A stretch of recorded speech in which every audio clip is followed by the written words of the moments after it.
साथियों, जब सरकार सकारात्मक दिशा में आगे बढ़ रही है,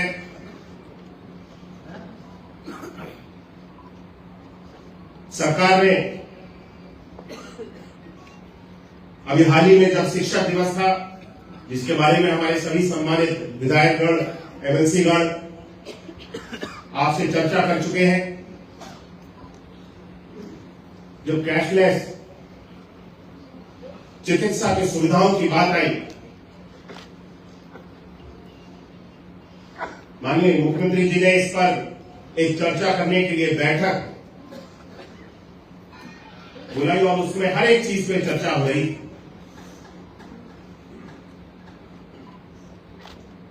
जब शिक्षकों की बात आती है और उनके योगदान की बात आती है,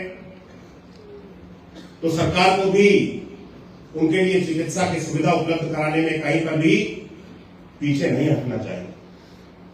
और इसमें एक बिंदु तब यह भी रखा गया बैठक में कि हमारे शिक्षा मित्र, अनुदेशक और उनके साथ साथ रसोइये भी, जिनका योगदान कभी भुलाया नहीं जा सकता है शिक्षा के क्षेत्र में, इनको भी इसमें सम्मिलित करते हुए कैशलेस चिकित्सा की सुविधा दी जानी चाहिए। तब आप सब लोगों को भी माननीय जी ने निर्णय किया कि हाँ, इन सब लोगों को भी सम्मिलित करते हुए, और उन्होंने स्वयं इसकी घोषणा की कि समस्त सभी शिक्षकों के इसके अंतर्गत हम सब लोग समाहित करेंगे और इसकी रूपरेखा बहुत जल्द बन करके तैयार हो जाएगी। क्योंकि एक जब बड़ी व्यवस्था बनानी होती है, कोई नई चीज की तैयारी करनी होती है, इसका ड्राफ्ट तैयार किया जा चुका है। मुझे लगता है हमें बहुत ज्यादा प्रतीक्षा की आवश्यकता नहीं होगी। हम सब लोग इसमें बहुत तेजी से आगे बढ़ रहे हैं और बहुत जल्द आप सब लोगों को इन सारी चीजों की कैशलेस चिकित्सा की जो सुविधा है, इस व्यवस्था के साथ में आपको जोड़ दिया जाए। मैं मुख्यमंत्री जी का हृदय से आभार करता हूं, धन्यवाद करता हूं कि उन्होंने हमारे प्रदेश के समस्त शिक्षा मित्रों को, अनुदेशकों को, रसोइयों को भी, शिक्षकों के, अन्य सभी शिक्षकों के साथ साथ इसके अंदर समाहित किया और भी अन्य सभी मांगों पे हमारी सरकार विचार कर रही है। शिक्षा मित्रों को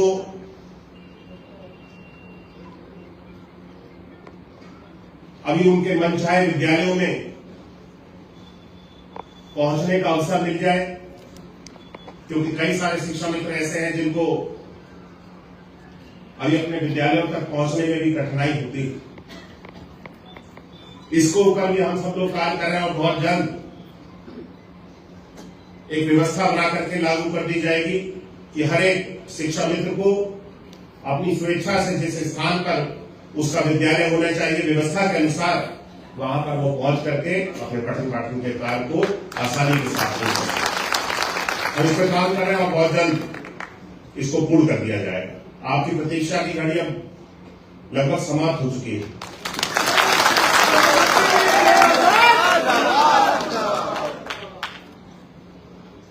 सरकार जब आपकी मांगों की तरफ 2 कदम आगे बढ़ी है और उनको पूरा किया है, धीरे धीरे करके हर एक चीज पूरी की जाएगी, छोड़ा कोई भी चीज नहीं जाएगी। तो क्या हमारा दायित्व नहीं बनता कि 2 कदम जब सरकार बढ़ रही है, 2 कदम हमको भी आगे बढ़ना चाहिए?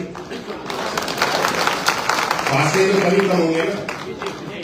एक व्यक्ति और दोनों व्यक्ति जब पास में चल करके आएंगे तो फासले कम करने में उसमें खुशी भी ज्यादा होगी। तो स्वेच्छा से होगा कि हम भी मिलना चाहते हैं और आप भी हमें आकर के मिल रहे। एक व्यक्ति खड़ा है और दूसरा व्यक्ति चल के जाएगा तो उसको मिलना नहीं बोलते, उसे मिलना नहीं कहा जाएगा ना। दोनों लोग स्वेच्छा से, आप भी हमारी शिक्षा व्यवस्था का एक बहुत अभिन्न अंग है, जैसा कि मैंने कहा। और शिक्षा मित्रों के बिना, अनुदेशकों के बिना हम बेसिक शिक्षा विभाग में पठन पाठन के कार्य को भली भांति संपन्न करने की कल्पना नहीं कर सकते। आपका योगदान बहुत महत्वपूर्ण है हमारे लिए। शिक्षा मंत्री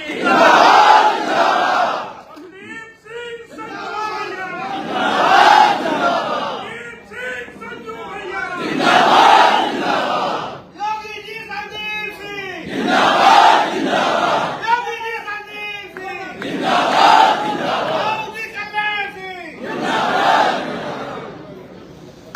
आज का कार्यक्रम बहुत ही अच्छा है और आपके अंदर उत्साह जो है वो पूरी तरह से देखने को मिल रहा है। किसी भी व्यक्ति में कार्यक्रम में मुझे ही यहाँ पे आए हुए 2.5 घंटे हो गए और आपने इससे पहले से बैठे हुए और समय कैसे निकल गया पता नहीं चला। मेरी एक बैठक भी थी, उसका भी आधे घंटे से मैं उसमें भी विलम्ब हो चुका हूँ पहुंचने में।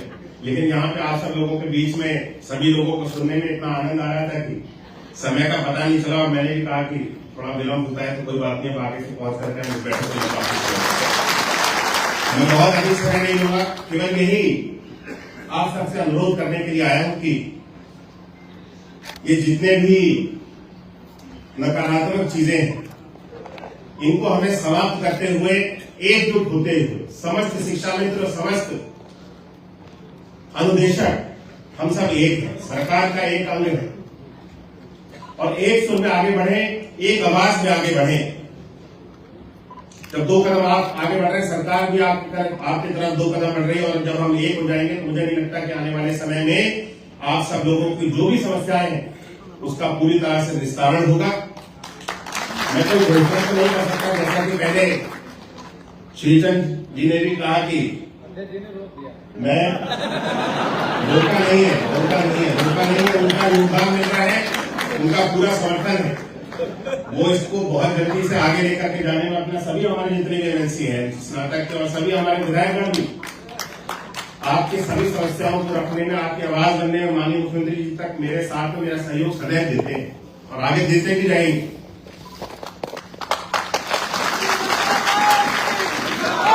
बहुत जल्द आप सब लोगों की जो भी समस्याएं हैं बिना कोई घोषणा किए हुए मैं इतना तो आश्वासन देता हूं कि सरकार इसके ऊपर विचार कर रही है और बहुत जल्द आपको कोई खुशखबरी हम सब लोग के माध्यम से हमारे नेतृत्व कर रहे माननीय मुख्यमंत्री जी, हम सबके जो नेता हैं और जिनके मार्गदर्शन में हम सब लोग सदैव कार्य कर रहे हैं, जिनसे प्रेरणा लेते हुए हम सब लोग कार्य कर रहे हैं, उनका हृदय बहुत बड़ा है और वे ज्यादा देर तक किसी की चीजों को मन में नहीं रखते।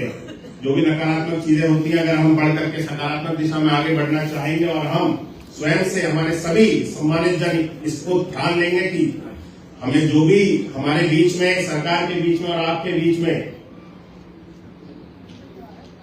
भ्रम फैलाया गया, इसको समाप्त करना है और हमें हमारी एकता दिखानी है। ये निर्णय अगर हम लोग कर लेंगे तो बहुत जल्द ये खुशखबरी भी साथियों आपको माननीय मुख्यमंत्री जी के मुख के माध्यम से सुनने को मिल जाए। लेकिन इसका एक संदेश जाना चाहिए, आज से संदेश जाना चाहिए पूरे प्रदेश में, हमारे समस्त सभी शिक्षा मित्रों में, सभी अनुदेशकों में कि हम एक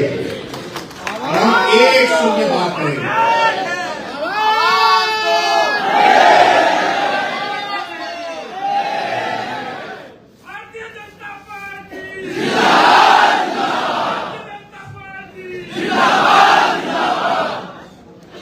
मैं ये नारा लगा नहीं सकता था, लेकिन आप लोगों ने लगा ये कोई पार्टी का कार्यक्रम नहीं कर रहा है, इसको कृपया करके इस तरीके से ना मोड़िएगा। ये हमारे शिक्षकों का, सम्मानित शिक्षकों का, शिक्षा मित्रों का, निदेशकों का कार्यक्रम। अब हम शिक्षा के लक्ष्य जगाने के लिए यहाँ पर एकत्रित हुए हैं, अपने प्रदेश को नई ऊंचाइयों तक लेकर के जाने के लिए यहाँ पर एकत्रित हुए हैं और हमारे शिक्षा मित्रों की जो भी समस्याएं हैं उनको हम सब लोग दूर कर सके और आपकी आवाज हम तक पहुंच सके इस मंच के माध्यम से। इसीलिए हम सब लोग आज यहाँ पर एकत्रित हुए हैं। हमारी सरकार आप सबके लिए बहुत ही संवेदनशील है। शिक्षा मित्र समस्या नहीं, शिक्षा मित्र समाधान। इस सोच के साथ हम सब लोग आगे बढ़ रहे हैं। आप सबका सहयोग हमें सदैव प्राप्त होता रहे और हम देश को नई ऊंचाइयों तक लेकर के जाते रहे।